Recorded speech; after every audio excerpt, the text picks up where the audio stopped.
आज सांगली जिल्ह्यामध्ये राज्यपाल साहेब आलेले आहेत। राज्यपाल साहेबांचा आगमन झालंय तर पालकमंत्री साहेब तिथं गेले। तर मला एक सांगायचं आहे, पालकमंत्री साहेब, तुम्ही ज्या तालुक्यातून आमदार झाला, ज्यामुळे तुमचे आमदार झाल्यामुळे तुम्हाला मंत्रिपद मिळालं आणि पालकमंत्री आहात, त्याच गावातलं तुम्ही घेतलेलं एक दत्तक गाव आहे शिपूर। त्या शिपूर मधलं कॅनॉलचा एक रस्ता आहे।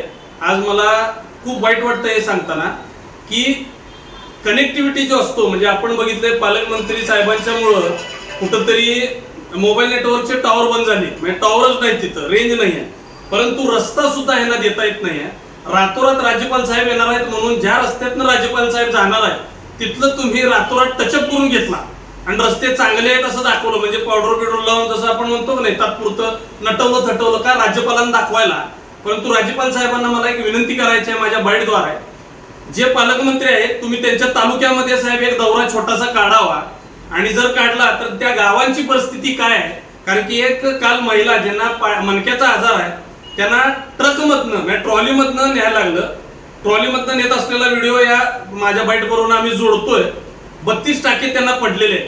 गावापासून मिरज ही आरोग्य पंढरी म्हणून जगभरात फेमस आहे।